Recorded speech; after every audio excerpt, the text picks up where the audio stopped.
what's going on right now with the price of cheese? I saw it was going up. I don't know if we have some relief coming up. Sounds like we might. Would you be able to just talk through that a little bit?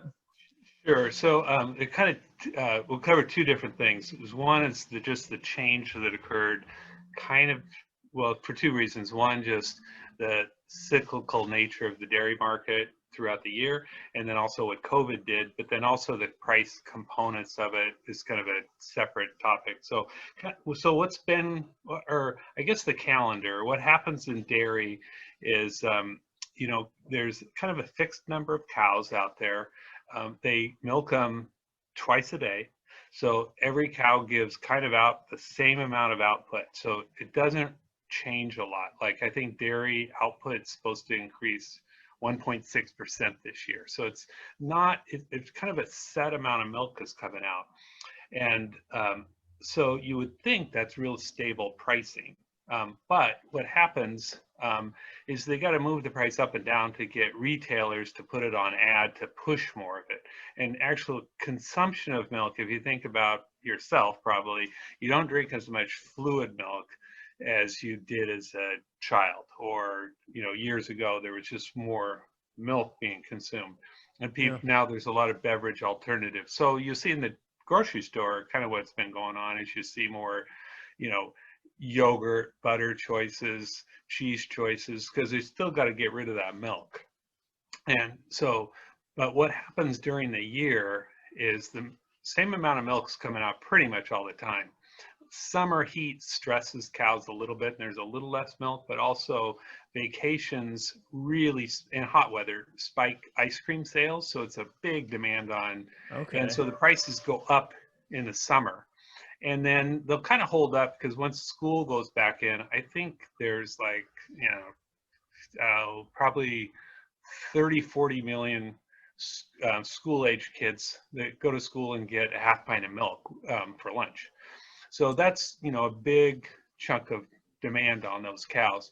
And then when school closes down in December and colder weather, December, January is low. So there's always throughout the year, some movement in the price of cheese, but typically it's maybe 40 cents a pound from low to high, 50 cents some years, but that's kind of the number. What happened this year is middle of March, all of a sudden the restaurants stopped. Cheese prices dropped about 80 cents a pound, way below the cost of production for the dairy farmers. And kind of a segue there, dairy is all contracted because those cows give milk every single day. It's every day or 2 days going to either being bottled or cartoned as fluid milk, or the cheese factories being produced into block cheeses. So what's happened is it stopped, the pricing dumped, but then everybody readjusted and figured out, grocery stores sales were going up, so they shifted into smaller packages. Well, then what happened was you go to a restaurant, you didn't usually order, quesadilla or cheese or a cheese sandwich. You go to the restaurant, you have halibut and salmon and items that you can't cook at home. Well, restaurants close, you eat at home, all of a sudden people started buying a lot more cheese because it's easy to cook. Very true. Yeah, so the cheese plant that I represent, their sales at retail were like at 125%. Well, no plant has excess capacity much, so they're just totally maxed out on it. Well, then on the restaurant side, people don't like to cook at home, so they look at what they still can buy, and they're buying a lot of pizza. So both food service and retail drove cheese sales up. In Seattle, they were trying to sell, like there's a boat at the Fisherman's Wharf, they're selling tuna right off the boat because they don't have a market for it. The restaurants are closed. So, seafood prices dropped a lot, but cheese prices went up a lot. So from the 80-cent drop in just 6 weeks, it went up $2, so $1.20 above what kind of was historical pricing. Okay, Um, Ross, for anybody that's not in the pizza business or the cheese business, when you see an 80% drop or a $2 increase, what is that roughly percentage wise? I mean, when you say per pound, is cheese yeah, $2 per pound to begin with, $3 per yes. pound?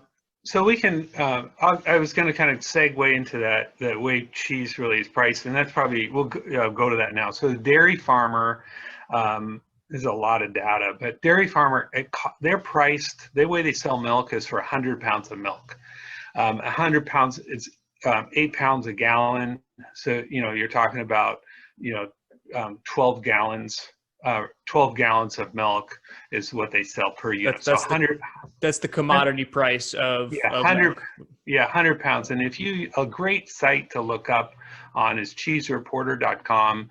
They have a pull down. It has pricing on, butter, milk, non-fat milk, and historical. You can look at 3 years of past pricing. But so the dairy farmer's getting their cost. So feed and overhead is about $14 per hundredweight. So times are bad, they're getting $12, getting below their production cost. That's why dairies are shrinking out there or consolidating.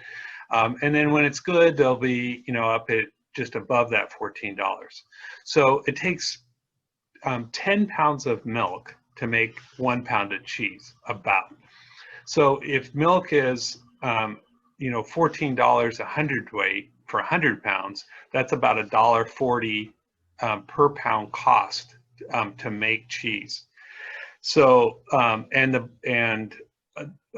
that's traded on the Chicago Mercantile Exchange, and there's daily trades. It's not a big market, but that's the number I was talking about. So it had been about $1.80, and that price is if you bought on the exchange a truckload or a rail car of cheese, and it's usually somebody like Schreiber selling it to Kraft. Big sales like that, you'd pay that FOB Chicago price. So it was $1.80. It dropped to $1, which is way below everybody's production cost, but then quickly climbed to $3. Since then, everybody's kind of adjusted. Wow. The dairies are a little less affected by COVID for labor because they're automated. So it's not like the meat processing plants where there's a lot of labor doing handwork. They're still affected, but not to the same extent. So pricing was at $3, and then in the last really 3 weeks, and this week the most, it's dropped back down to the $1.80. So it's almost washed completely through the system, the price swing.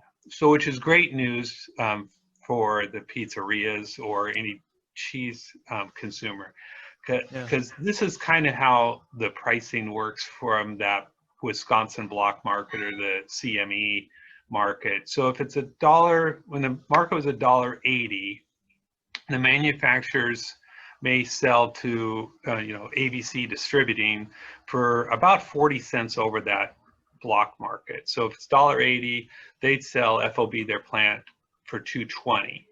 Then it usually costs like 10 to 15 cents to move it to the location. So landed on the West Coast, then you got product that's $2.35 a pound. So 180, 40 over the block, 15 cents freight. The distributor has that price into it, and then they may mark it up.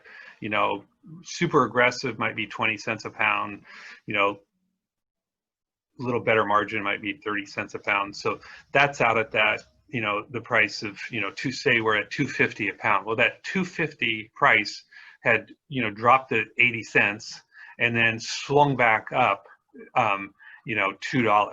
Mm-hmm. So big hurt on the pizzerias because there's maybe close to a pound. A large pizza from good toppings on it might be a pound of cheese. So if the price of cheese went up $1, their pizza really had to go up $3, and they really can't pass on, or they don't feel like they can pass on that price increase. So that's I don't know if that made sense about where the raw commodity starts and what it ends up at in the restaurant. Absolutely, that was a really good rundown. I learned a few things there.